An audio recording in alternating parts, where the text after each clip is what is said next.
Hello everyone. Welcome to the first episode of Me, Medicine and Melodies podcast, which I just launched today. I hope you all have seen the trailer episode and you all have got the basic concept, the idea and the motive behind this podcast. If still not, you can always go for it. And now let's begin our first episode. So as you can see the title of the episode is all about the science of happiness. What is the science of happiness? So in this episode, we will be unlocking the joy and the fulfillment. That is, we will be talking all about the happiness. So happiness is very, very important for all of us. The state, the mood, and the basic pleasantness all around in the atmosphere is so very much important for surviving, for talking, for doing the proper work, for even focusing, concentrating. We need peace, and that brings a lot of happiness. So we have to basically understand the science behind the happiness, and then we have to explore it, and then we need to cultivate it. You see, being happy is not a mood, it's a kind of a habit. You have to develop that habit. Got it? So, being happy, just write down the statement, is basically a habit. It's not a mood, it's not a circumstance, it's not like we say extempore situation. No, it doesn't depend on anything, right?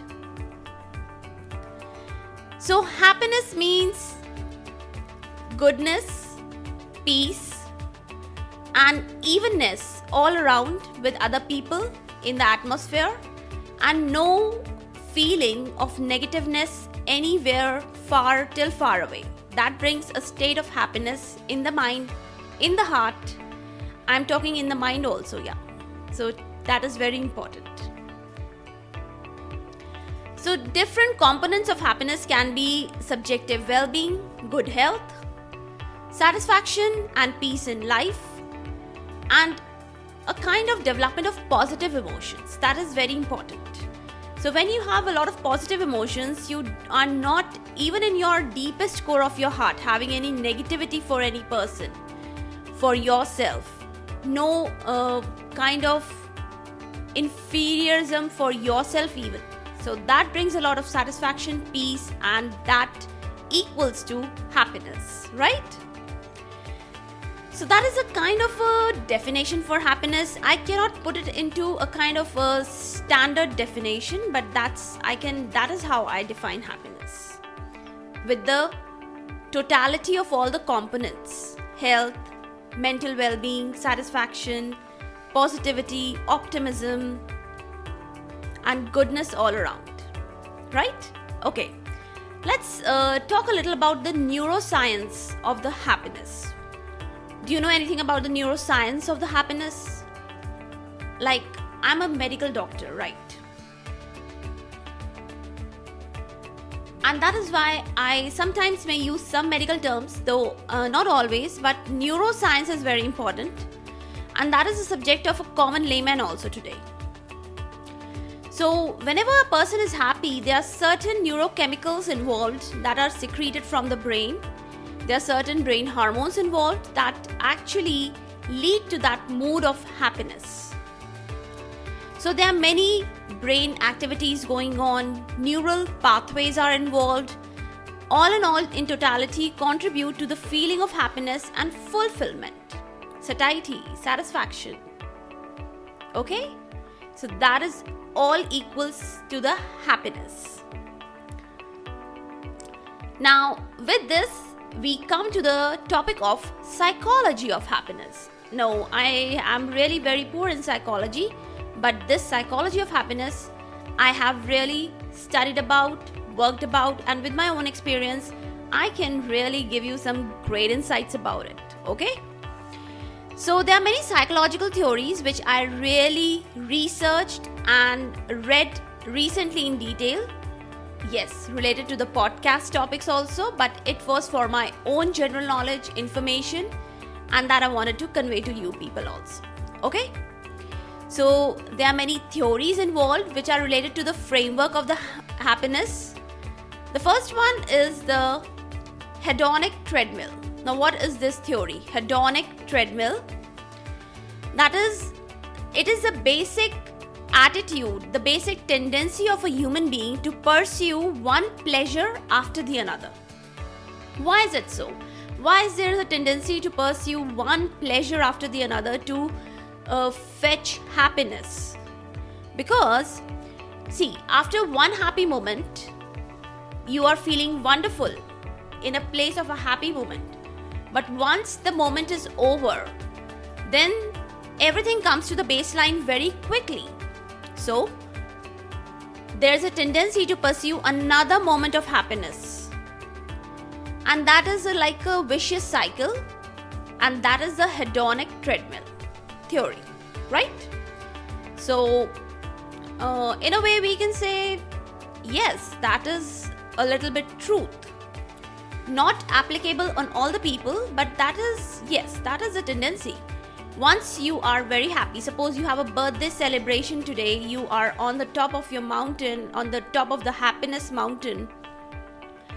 What happens after the birthday is fully celebrated, everybody goes back home, all your friends are there, you are opening your gifts, and then at the time of sleeping, it's all over.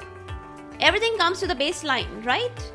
And then another day begins after the birthday, and that is a normal day. So there is a tendency of kind of searching for happiness one after the other, because that moment, it's not a permanent moment, it's a kind of a temporary state of happiness, right? So that is the hedonic treadmill theory. Let's come to another theory that I wanted to share with all of you. That was self-determination theory. Self-determination is related to the self-motivation and self-determination. Yes, that is related to totally self-motivation. That is, you are choosing happy ideas, thoughts, etc. all in the absence of external influences. Nobody is telling you to do so. Nobody is telling you to do so, and nobody is affecting you. Nobody is influencing you. You are not dependent upon anybody. You are independently self-motivated, self-determined, and happy. Right? So that is a theory of self-determination, optimism, happiness. Then we have another theory of positive psychology. Well, what is that theory? This is also related to optimism, and it contributes to the optimal functioning of people, groups, and institutions. It includes all the components: positive subjective experiences, positive individual traits, positive institutions.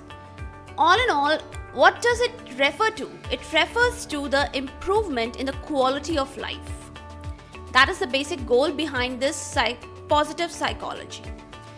By being happy, by being optimist, by imbibing all the positive traits, what are you doing? You are actually improving the quality of life, right? So that is the thing. These are the three kind of theories I wanted to tell you. Now, I would talk about the different neurochemicals that are involved with the happiness. There are 4 hormones of the happiness. The fourth one is not so major, but the first 3 are the major ones. The first one is serotonin. Second is endorphins, then dopamine, and lastly, the least, as comparative to all the 3, the least one is oxytocin, though it is also considered as the 4th hormone, right? So let's talk about when and how to, when are they secreted and what actually influences them. Talking about serotonin, when you are kind to others, when you are kind to yourself, then there is involvement of serotonin. When you are spending time happily outdoors, then there is serotonin. When you are exercising, there is serotonin. When you are eating a well-balanced diet, there is serotonin, right? So these are the 4 things that are involved with the secretion of neurotransmitter like serotonin. Coming over to endorphins, when you are outdoors, when you are exercising, when you are meditating, and when you are laughing, then what neurotransmitter is involved? Endorphins. They are released, right? Then let's talk about dopamine. When is dopamine released? When you're kind to yourself, when you're kind to others, when you're having a wonderful deep sleep, when you are exercising, and when you're listening to music. Don't you feel happy?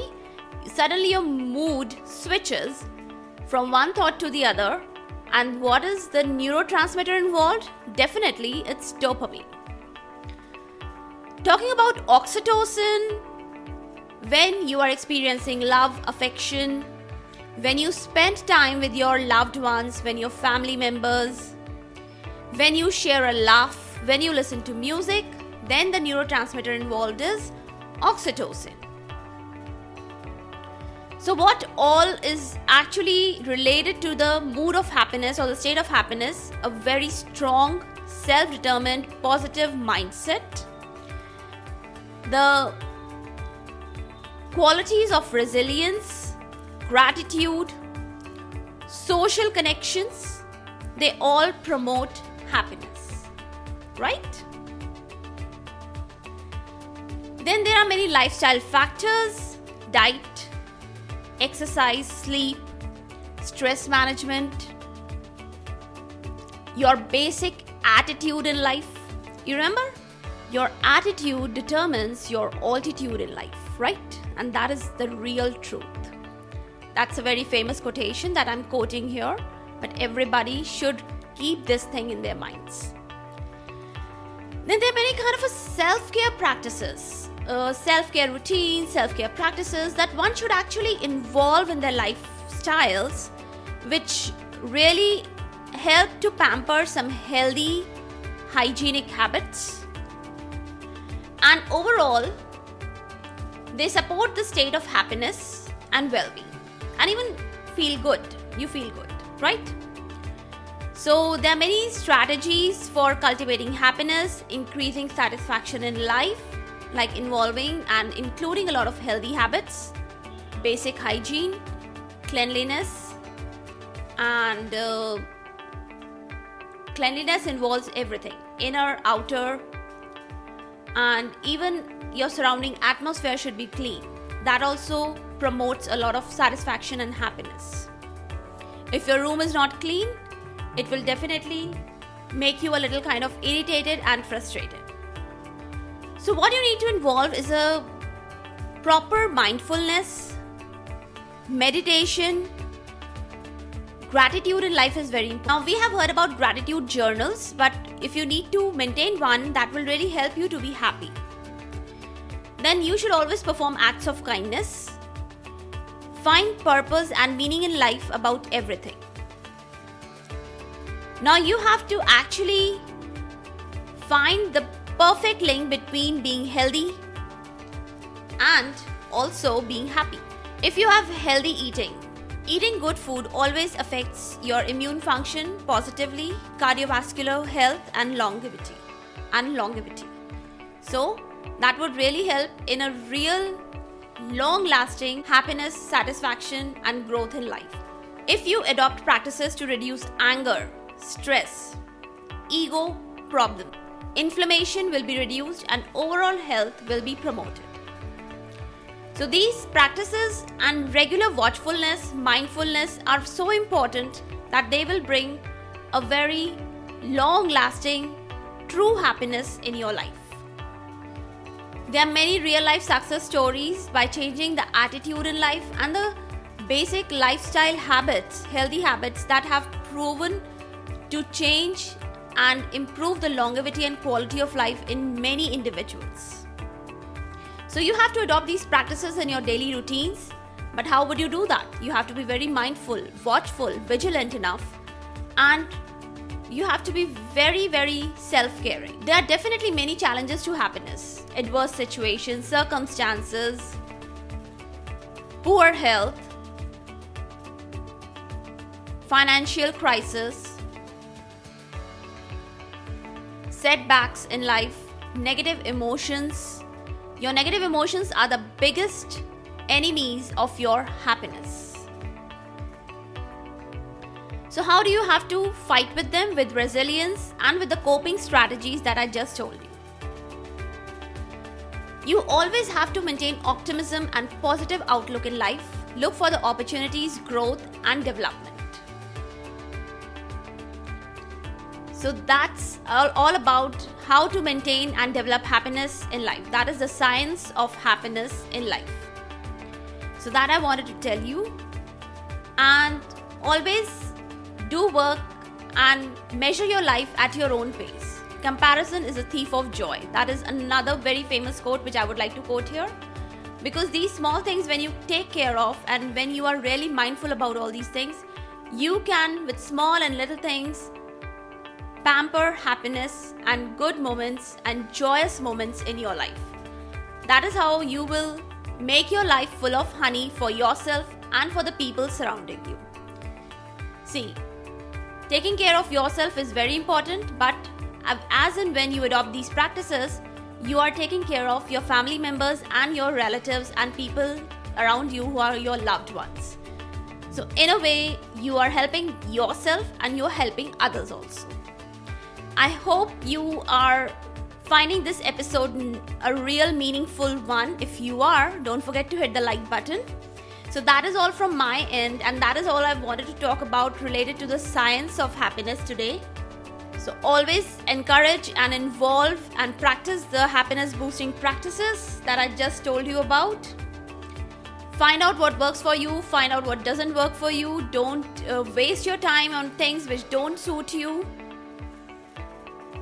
I would just wish that all your days may be filled with joy and your heart with happiness. Until next time, keep seeking the science of happiness, right? So, with this wonderful statement, I will just sign off today's episode. Hope you all are happy, in a good mood with the ending statement of this episode. Leaving you all in a very happy, joyous, laughing and merry mood. Thank you. Take care. Bye-bye.